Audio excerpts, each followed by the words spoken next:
김수민 평론가와 함께합니다. 어서 오십시오. 네, 반갑습니다. 예, 오늘도 서정욱 변호사님, 장윤 변호사님 어서 오십시오. 안녕하세요. 예, 자 일단 지난 27일 주말이었습니다. 국회의원 회관에서 있었던 탄핵의 밤 행사를 두고 논란이 있습니다. 강덕구 의원이 또 반박을 하고 있군요. 네, 9월 27일 국회의원회관 대회의실에서 탄핵의 밤 행사가 열렸는데요. 시민단체 촛불행동이 주최했고 대관을 주선한 인물이 더불어민주당의 강덕구 의원이었습니다. 예. 이 행사에서 강 의원은 윤석열 정권을 탄핵시키는데 저희들도 여러분과 함께 연대할 것이라 밝혔습니다. 행사가 논란이 되자 강 의원은 어제 29일 기자회견을 열고 대통령과 국민의힘이 헌법에 보장된 언론 집회의 자유와 국민을 대변하는 국회의원의 권위를 쿠데타적인 발상으로 유린하고 있다라고 반박을 했는데요. 예, 한편 민주당 조승래 수석 대변인은 여권에서 요구하는 강 의원 제명에 대해서 과하다라고 밝혔습니다. 다만 탄핵 움직임이 지금 당의 스탠스와는 거리가 있다면서 당론과는 무관하다는 것을 강조했습니다. 예. 자 국민의힘의 반발이 거센 가운데 한동훈 대표도 직접 비판을 나섰죠. 네, 한동훈 대표는 당 최고위원회 회의에서 국회에서 그런 행사를 벌이는 것을 용인하는 것에 경악을 금치 못하겠다면서 국회 사무처와 민주당은 국회의 권위와 국회가 가진 상징성, 품위를 훼손하는 일체 행동을 멈춰주시길 바란다라고 밝혔습니다. 예, 또 지난 주말 자주통일평화연대 등의 탄핵 집회에서 행진 도중에 연막탄이 터진 것을 두고 대중 테러 행동이라면서 선을 넘은 것이다라고 말했는데요. 한편 추경호 원내대표도 민주당은 개별적인 의사표현이라면서 선을 그었지만 이러한 탄핵 움직임이 민주당과 무관할 리 없다면서 강력히 맞서 싸우겠다고 말했습니다. 예. 자 일단 국회에서 이 탄핵의 밤 행사, 그러니까 탄핵을 주장하는 내용의 행사가 있었던 것, 과연 적절한 것이었나, 부적절한 것이었나, 자, 어떻게 보시는지 서 변호사님부터. 뭐 저는 탄핵을 주장하는 거는 이해를 합니다. 네. 그거는 이제 표현의 자유죠. 음, 예를 들어 이제 광화문에서 하든 음, 여기 뭐 목동에서 하든 여의도에서 하든 탄핵 주장은 자유입니다. 근데 국회에서 네. 장소가 저는 부적절하다고 봐요. 국회. 예를 들어 이제 저희가 이재명 구속의 밤도 하잖아요. 근데 그러면 국민의힘의 의원이 이재명 구속의 밤을 행사를 해라 이렇게 빌려주면 하루는 이게 탄핵의 밤, 하루는 구속의 밤 이렇게 하면 국회가 난장판이 되잖아요. 그래서 국회 규정이 있어요. 이런 이제 고도의 정치적 행사 이런 건 대여를 안 해줍니다. 따라 저는 탄핵을 부르짖는 게 문제가 아니고 국회에서 이런 게 그 우리 집회 행사를 허용해 주다 보면 이게 반대쪽에서도 할 수 있잖아요. 그럼 이게 국회가 어떻게 되겠냐고. 그 점에서는 장소가 부적절했다. 이걸 제가 문제 삼는 겁니다. 예.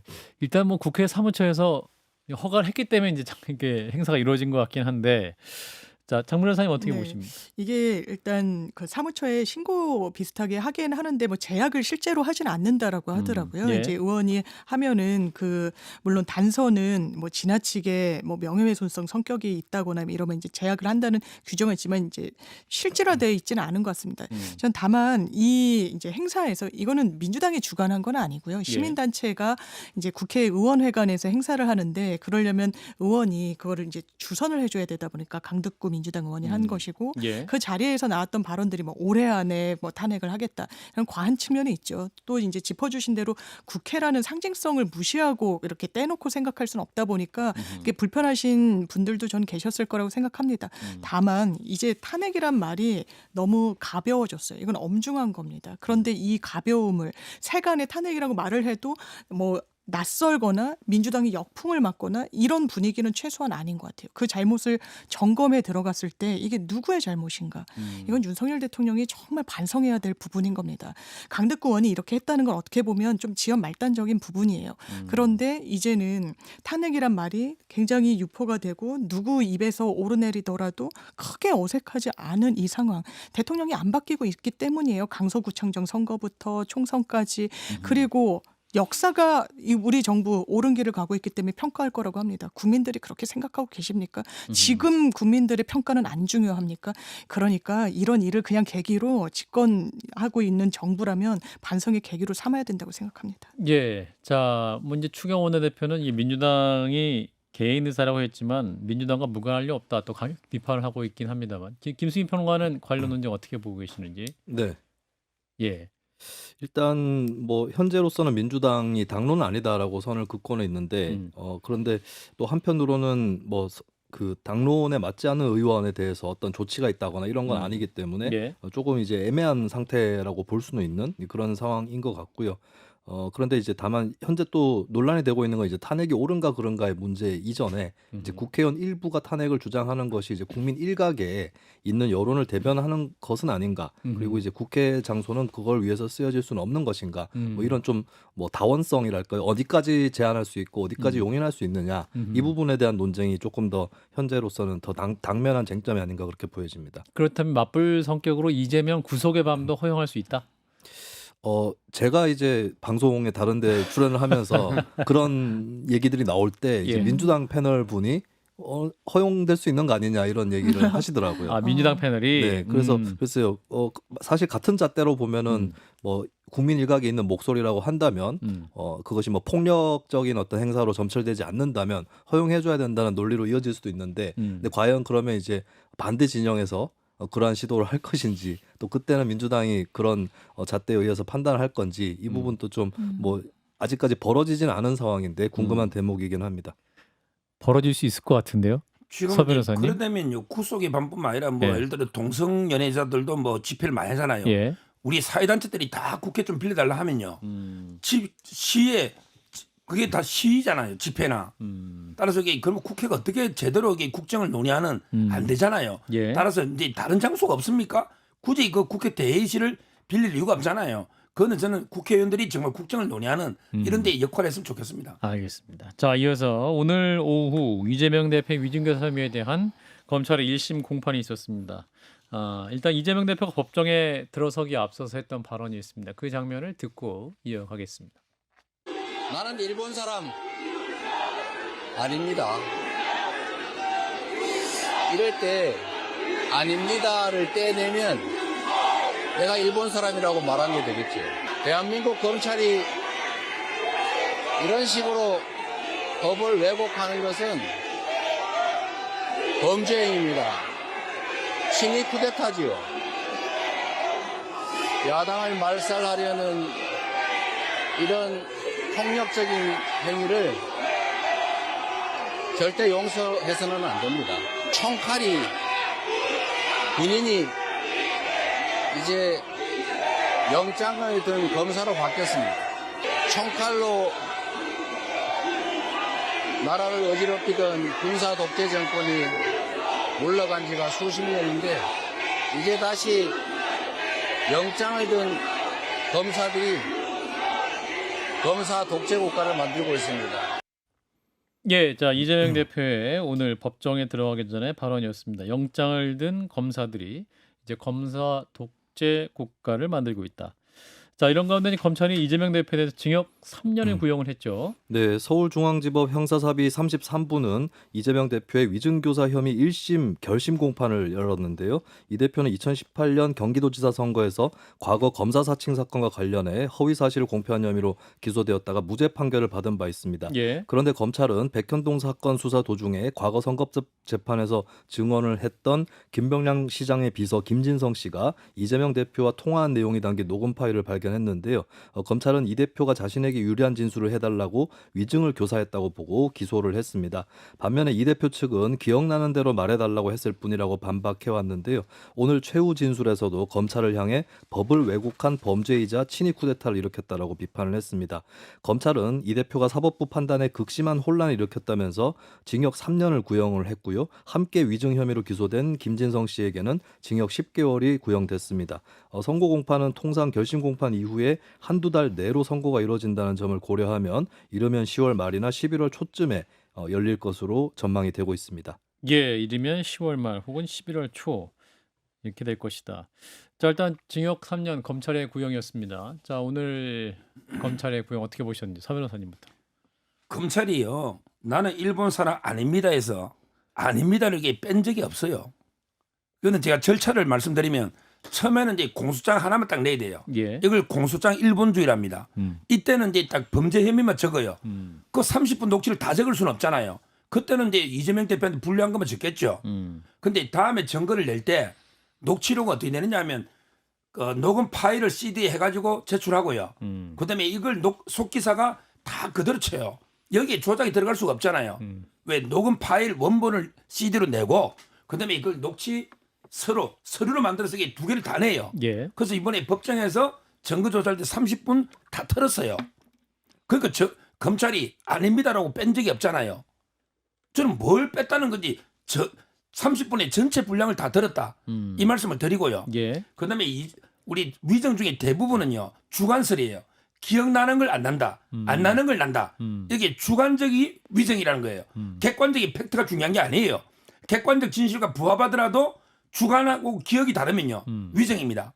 근데 이재명 대표 녹취록을 보면 본인도 인정했죠. 12번 보통 사람 기억 안 납니다 하면 한두 번 하다가 안 나나? 그럼 할 수 없네. 이래야 되잖아. 기억날 때까지 12번 했다고 본인이 인정하잖아. 12번을. 근데 그때 갑하고 을 관계잖아요. 시장이고 도지사고. 예. 근데 사업을 해 백현동. 12번 하면 기억 안 나는 것도 만들어내야 되잖아요. 그래서 자백하고 있잖아요. 아니, 주범 김진성 씨가 자백을 하고 있잖아. 위증했다고. 근데 부탁한 사람이 무죄면 위증한 사람 유죄고 이게 말이 됩니까? 저는 둘 다 유죄 논다 보면. 자, 장 저는 변호사님. 검찰이 해도 너무한다라는 생각이 드는 게요. 이게 대법원 양형기준표의 최대치예요. 그러니까 위증 교사를 했다라고 하면 이 가중 요소를 따져봐야 되잖아요. 그럼 가중하는 요건으로 돼 있는 게 재판 결과에 영향을 미쳤어야 돼요. 이 위증이. 그 당시 판결문을 보면요. 이 사람이 위증을 해서 그러니까 증언 내용이 판결의 결과에 영향을 미친 게 전혀 아니에요. 왜냐하면 그 당시에 문제가 됐던 이재명 그 당시 그 시장이었었죠. 예. 내용은 그렇습니다. PD가 사칭하는데 내가 옆에 인터뷰 중이었기 때문에 그걸 도와주었다가 내가 누명을 썼다 이렇게 이야기를 해요. 그 당시에 아무개 PD입니다라고 얘기한 건 KBS PD였습니다. 예. 그 옆에 있었어요. 그런데 같이 한 거 아니냐라고 해서 벌금형을 받았어요. 왜 그 당시 재판부가 허위사실 공표에 대한 무죄를 선고했냐면 이거 의견 표명이었다는 거예요. 자기 해명을 하는 가운데 경기도지사 선거를 할 때 이게 또 의혹으로 불거지니까 그 당시 맥락이 내가 이러저러해서 억울했었어. 벌금형은 받았지만 이거였다는 거예요. 예. 의견 표명. 증언이 아무 상관이 없었던 거예요. 그런데 판결에 영향을 미쳤다. 이 부분으로 가중 요건으로 삼았습니다. 피지휘자에 대한 교사가 있어야 돼요. 지금 위증을 했다는 김진성 씨는요. 피지휘자가 아니에요. 피지휘자는 이를테면 구금하고 있는데 교도관이 관리하는 사람이랄지 최소한 선생님이 제자랄지 이런 관계가 있어야 돼요. 이거는 확대 해석할 수 없는 겁니다. 이건 딱 법률적으로 그런 관계가 있어야 돼요. 가중 요건 아니라고 보여져요. 법조인으로서. 예. 그런데 모든 가중 요건에 해당한다고 하면서 실형 3년을 세워야 된다라고 합니다. 대비되는 풍경이 있는 거예요. 김건희 여사에 대해서는 엄청 성긴 그물을 던지고 현미경을 확대경을 계속해서 들이대는 이 국면 이걸 국민들이 뭐라고 생각하실지 그리고 저는 개인적으로 이게 위증을 받았다는 사람이 자백을 했기 때문에 불리한 건 맞아요. 그런데 그 사람이 자백했다고 100% 재판부 구속하는 거 아닙니다. 법리 판단이 남아있는 거예요. 저 무죄 나올 가능성 충분히 열려 있다고 생각합니다. 예. 일단 장 변호사 입장은 검찰이 할 수 있는 양형 기준의 최대치를 끌어올렸다라는 그렇습니다. 입장이고, 서 변호사님 어떻게 보세요? 징역 3년까지 만약에 나올까요? 1심 이제 재판부의 판단이 있을 텐데. 판결은 이제 보통 구형의 한 절반 정도가 관행입니다. 절반. 아마 1년에서 1년 6월 정도 해서 뭐 이제 집행유예를 붙일지 실형 넣을지인데요. 근데 그 옆에 그 김용 원장 있잖아요. 그 위정 알바이 조작 위정도 2명이 구속이 돼 있거든요. 예. 따라서 요즘은 이제 그 위정이 상당히 처벌이 옛날보다 좀 올라가요. 그래서 요즘은요. 최근에 한 2, 3년 보면 거의 한 7, 80%가 징역에 노는 것 같아요. 벌금 노는 사람 거의 없고. 예. 징역형 중에 절반이 집행유예고 절반이 실형이에요. 예. 저는 법정 구속까지는 안 하더라도 실형 정도는 때리는 게 원래 맞지 않나. 법정 구속은 안 하더라도 예. 이렇게 보고 있습니다. 지금 1심 판결은 언제쯤 나올고 10월 말 11월 초 뭐 이렇게 예상하는데. 이게 문제인데요. 예.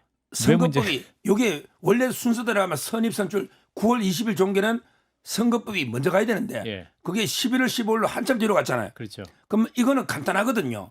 그럼 이걸 11월 말로 가면 2달이 걸려요. 근데 판사 입장에서는 이거는 쟁점이 간단하고 선거법은 2건이고 정인이 49명, 요거는 정인이 7명밖에 없어요. 그러니까 판사 입장에서는 이제 고양이 목에 누가 방울을 타느냐. 제일 먼저 이재명한테 징역 때리면 개딸들이 그 판사부터 욕할 거 아닙니까? 예. 그래서 제 생각에 판사 고민이 많을 것 같아요. 원래대로 하면 10월 말쯤에 하는 게 맞는데 예. 내가 먼저 돌을 맞을 필요 뭐 있나? 내가 늦게 끝나서 나는 11일, 30일로 가겠다. 이러면 좀 판사 저는 비겁하다 봐요. 이게 먼저 하는 게 맞아요.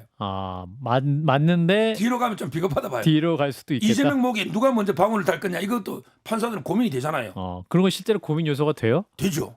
왜냐하면 이게 위정 교사가 1년 걸렸거든요. 제가 보기에 김동연 부장이 저는 계속 늦춰가지고 현재 결심을 늦춰서 하는 9월 말로. 근데 그 34부의 한승진 부장이 한참 뒤에 선고기를 11월 15일 잡으니까 자기도 이게 좀 난감한 상황이죠. 그렇군요. 거의 큽니다. 누가 먼저 선고하냐가. 자, 그러면 뭐 10월 말이든 11월이든 11월에 굉장히 중요한 달이 될 것 같은 김수희 평론가 어떻게 보십니까? 이거 이재명 대표의 어떤 사법 리스크 전국의 분수령이 될 수 있을지 이제 1심이기 때문에 큰 영향 네. 주지 않는다 이런 반론도 있긴 합니다만. 이게 이제 형이 확정돼야 이제 확실하게 정치적으로 변화가 생기는 거라서 1심 판결은 이제 형 확정에 비해서는 좀 제한적인 변화가 있을 거다 일단 예측을 해볼 수 있을 것 같고요. 근데 공직선거법하고 위정교사 좀 다른 것이 공직선거법 같은 경우는 예를 들어서 100만 원의 형을 조금 넘는 정도에서 형이 나올 경우에 2심에서 감경될 수도 있는 거 아니냐. 그렇죠. 그리고 이제 문제가 돼 있는 것이 이재명 대표가 김문기 씨를 몰랐다라고 하는 인지에 관련된 부분이라 사람에 따라서 좀 판단이 다를 수도 있다라는 그런 추측을 할 수 있는데 위정교사 같은 경우는 1심에서 이미 많이 가려지는 것이 아닌가. 그러니까 1심에서 무죄나 유죄가 나온 것이 2심이나 대법원에서 뒤집어질 가능성이 상대적으로 작아 보이거든요. 그리고 형량 문제 같은 경우는 벌금형이 아니라 뭐 무죄 아니면 금고 이상의 형이다 이렇게 본다면 좀 더 확실하게 이제 가려지는 측면이 있어서 선거법에 비해서는 1심 판결이 더 주목을 받을 그럴 가능성이 높아 보입니다. 장 변호사님도 요 1심 판결 11월 말로 갈까요? 이게 저희가 이게 아주 정확한 예측치는 아닌데 선고기일이 더 통상 한 달 이후로 미뤄지면 이제 변호사들끼리 무죄 나올 수도 있는 거 아니야? 무죄를 다투는 사건에서. 왜냐하면 저희가 판결문을 쓸 때 그러니까 농담이긴 하지만 이제 현직에 계신 판사님들이 그런 얘기 판사의 이익으로 유죄 판결을 한다. 왜냐하면 무죄 판결이 훨씬 쓰기가 어려워요. 예, 이걸 왜 검찰의 공소 사실에도 불구하고 왜 이러저러해서 왜 무죄로 내가 판단을 하게 됐는지에 대해서 상세하게 쓰도록 돼 있습니다. 검찰도 이해시켜야 되니까. 예. 그래서 이 부분과 관련해서 되게 뒤로 미뤄졌을 때 무죄가 왜냐면 판사 입장에서는 좀 더 업무량이 늘어나는 거니까 그런 판단도 하거든요. 저는 오늘 아직 이 선고기일이 잡히지 않아 가지고 지금 저희가 정확하게 못 전해드리는 건데 더 뒤로 11월 15일 이후로 더 간다면 이게 좀 기대해 줘야 해봐도 되지 않나? 개인적으로 그렇습니다. 예. 서 변호사 약간 웃으셨는데 자, 일단은 여기까지 하고 이제 길이 언제로 잡힐지는 좀 지켜보시죠.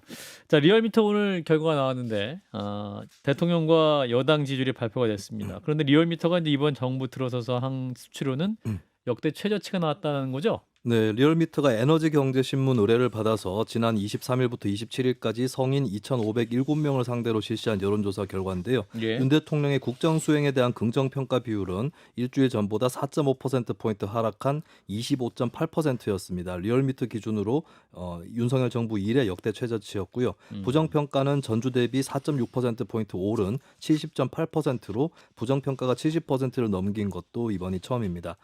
그리고 지난 26일부터 27일까지 같은 기관이 성인 1,003명을 대상으로 실시한 정당 지지도 조사에서는 국민의힘이 29.9%를 기록하면서 윤 정권 출범 이후 처음으로 20%대에 진입을 했고요.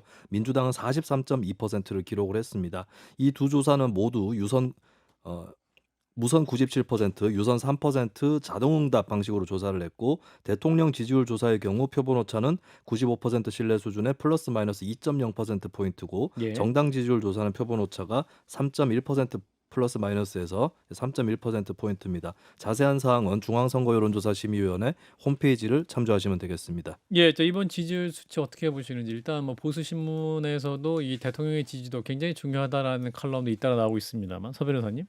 뭐 제가 이제 그 배종찬처럼 전문가는 아니지만 대추 한 판 할 때 제 근데 소박한 분석은요. 소박한. 저는 보수 쪽에 그 국민의힘 전체 보수 쪽의 파이가 한 30% 초중반 보거든요. 근데 이게 윤석열 대통령과 한동훈 대표에게 분화되고 있어요. 그러니까 한동훈 대표를 지지하는 분 중에 윤석열 대통령에 대해서 비판적으로 봐가지고 빠져나가 버린 이게 저는 한 10% 정도로 봅니다. 그러니까 근데 윤 대통령 지지율이 20% 중반이나 노는 게 한 대표 지지하는 분들 중에 윤 대통령 지지를 철회한 거죠. 이게 있고요. 또 역으로 윤 대통령 지지하면서 이제 한동훈 대표 비판하는 사람도 많아요. 그렇죠. 그래서 갤럽에 보면요. 옛날에 이재명 대표하고 비슷하거나 한번 오차 보면 이긴 적도 있어요. 옛날 거 제가 다 언급 안 해도. 근데 요즘 보면요. 25대 15잖아요. 가장 최근에. 한동훈 대표도 이게 몰락하고 있는 거예요. 그거는 이제 또 윤석열 대통령을 강하게 지지하는 분은 한동훈 대표를 또 이게 비판하는 거죠. 결국 두 분이 분열되면서 서로 지지율이 같이 동반 하락하고 있는 이렇게 저는 소박하게 분석합니다. 아, 그 뭐가 소박하고지 모르겠는데 아무튼 네, 이 소박한 분석의 이 결론은 공멸인 건데요. 일단 윤석열 대통령과 한동훈 대표가 서로 이제 그 지지율을 깎아먹는 형국인 건데 예. 이 20% 지지율이라면, 그러니까 리얼미터로 하면은 거의 최저치가 나왔던 건데 대통령이 당선된 예. 이후에 그러면 일단 공직사회가 말을 안 듣는다는 겁니다. 지시를 받질 않는다는 거예요. 그걸 예. 그대로 하지 않는다. 한 일간지에서는 이미 비망록을 쓰고 있다, 막 이런 게 있었어요. 좀 내가 생각했을 때 이게 위법성도 있고 이거 말을 들으면 안 될 위험한 리스크가 있다라고 하면은 자기가 왜 이랬는지 이걸 다 그 기록으로 남기고 있다라는 그런 보도도 있었어요. 그렇다면 이게 과연 국정 운영이 뭐 4대 개혁이다 뭐다 이 기치를 건 걸 마무리는 지을 수 있겠습니까? 그럼 동력은 받을 수 있을까요? 그게 안 되는 지지율이라서 문제인 거예요. 단순히 민심이 이반됐다, 지지율이 그러니까 마음을 못 얻는다를 넘어서 공직사회가 움직이지 않는다는 겁니다. 더 나아가서는 내부에서 본인들이 어쨌든 공익 제보자의 어떤 틀을 쓰고 내부에 대해서 제보를 하거나 이런 흐름도 이어질 수 있는 그런 분기점이 왔다라는 그런 분석들도 많죠. 이 정도 지지율이라면요. 대단히 엄중한 상황입니다. 왜냐하면 지금 임기 말이 아니에요. 임기 중반이에요. 그럼 어떻게 국정 운영을 하겠다는 겁니까? 이거 반드시 변해야 하는데 그럴 의지와 능력이 있는지는 좀 의문입니다. 예, 요거는 내일 또 배추한판에서 구체적으로 깊이 짚어보고요. 자, 이태원 참사 관련 재판이 오늘 있었어서 그 얘기를 좀 짧게 하고 마무리하겠습니다. 부실 대응 의혹을 받았던 이임재 전 용산경찰서장은 금고 3년형을 선고받았군요. 네, 서울 서부지법 형사합의 11부는 이임재 전 용산경찰서장의 업무상 과실치사상 혐의에 대해 금고 3년형을 선고했습니다. 금고형은 징역형과 달리 노역을 강제받진 않는 형인데요. 이 전 서장은 치안 담당자로서 대응할 책임이 있으며 안전 대비에 소홀했다고 인정이 됐습니다. 다만 허위 공문서 작성과 국회에서 위증 혐의에 대해선 이를 인정할 직접 증거가 없다면서 무죄 판결이 내려졌고요. 그러면서 검찰이 구형했던 징역 7년에 비해 낮은 판결이 나왔습니다. 예, 박희영 용산구청장은 무죄를 받았어요. 네, 박희영 용산구청장은 인파 유입을 통제하거나 밀집 군중을 분산하는 권한, 수권 규정이 지자체에 없어서 구체적인 주의 의무가 없다는 취지의 판결을 받았습니다. 이러한 1심 무죄 선고에 대해서 12구 이태원 참사 시민대책회의는 보다 엄정한 판결을 받았던 유가족들의 기대에는 미치지 못한다면서 아쉬움이 남는 이번 판결에 대한 검찰의 항소를 촉구한다고 밝혔습니다. 예, 업무상 과실치사상 혐의에 대해서 일단은 이임재 전 용산경찰서장과 박희영 구청장에 대한 판결이 엇갈렸습니다. 서 변호사님? 뭐 정치적인 책임은 제가 모르겠지만 다 있을지 법적으로는 이제 제 예상대로 나왔어요. 아, 그런가요? 이거는 이제 그 관리 책임은 경찰한테 있는 겁니다. 뭐 구청이 인관계가 있다고 저는 보기 어렵다. 구청에도 뭐 여러 권한들이 있지만 예. 직접적인 인파 관리라든지 질서 유지 이거는 이제 경찰의 관할이거든요. 따라서 서장한테 그 징역 3년, 그다음에 이 구청장 무죄는 저는 뭐 법리적으로 맞다 봐요. 법리적으로 맞다. 네. 예, 장 변호사님. 그런데 저는 다툴 수 있는 여지는 있는 것 같아요. 이제 이 재판부에서도 저희가 업무상 과실치사 혐의가 인정되기 위해선 법적 의무가 있어야 돼요. 이걸 관리하고 이걸 통제하고 이런 의무가 있는데 사망의 예견 가능성이 있음에도 불구하고 그런 의무를 해태했다. 이 요건이 돼야 되는데 봤더니 법적 의무는 없다라는 거잖아요. 예. 그런데 이 수건이란 또 행정 업무와 관련한 그 범위는 정말 무자르듯이 딱딱 떨어진다라기보다는 굉장히 좀 포괄적이기도 하고 위임 범위가 좀 추상적이기도 해서 구청이 그런 이 논리가 그대로 굳어지면요, 확정이 되면 그냥 안전관리 의무에서 소홀했을 때 뭐 통제, 군중 분산, 지자체에서 손 놓고 있어도 아무도 지자체에선 처벌을 안 받는 겁니다. 이건 대단히 행정 혼란을 야기할 수도 있는 판시로 보여지는 부분이 있어서요. 저는 항소심에서 아마 법적 쟁점으로 뒤집어질 가능성도 있지 않을까 생각됩니다. 예, 자, 김수인 편은 어떻게 보십니까? 이게 또 사회적으로 논란이 컸던 사건이기도 하고 비판이라도 컸던 것인데 1심 결과. 네, 일단은 사회적인 논란은 계속될 수밖에는 없을 것 같긴 예. 합니다. 왜냐하면 일단 이제 이게 과실치사가 맞다라고 하는 그 논리에서는 이태원 참사 직전에 열렸던 행사 같은 경우는 용산구청에서 인파 관리를 했었거든요. 물론 용산구청 입장에서는 이게 주최 측이 있는 행사와 없는 행사에서 지자체 의무가 다르다라고 판단을 했는데 이번 재판에서도 보면 이제 추상적인 의무는 있으나 구체적인 의무는 없다라고 판결이 나왔는데 이 예. 추상과 구체의 범위를 놓고 계속해서 좀 다툼의 여지는 있을 수 있지 않을까 이렇게 보여지고 아울러서 이제 법적인 판단과 별개로 박희영 구청장의 어떤 정치적인 책임 이런 것들에 대해서도 계속 이건 아무래도 법적인 판단보다는 더욱 그 논쟁적인 것이기 때문에 논란이 계속될 수밖에 없지 않을까 싶습니다. 예, 자 일단 오늘은 여기까지 있도록 하겠습니다. 김수민 평론가였고요, 서정욱 변호사님, 장윤 변호사 세 분 모두 고생하셨습니다. 고맙습니다. 감사합니다. 감사합니다.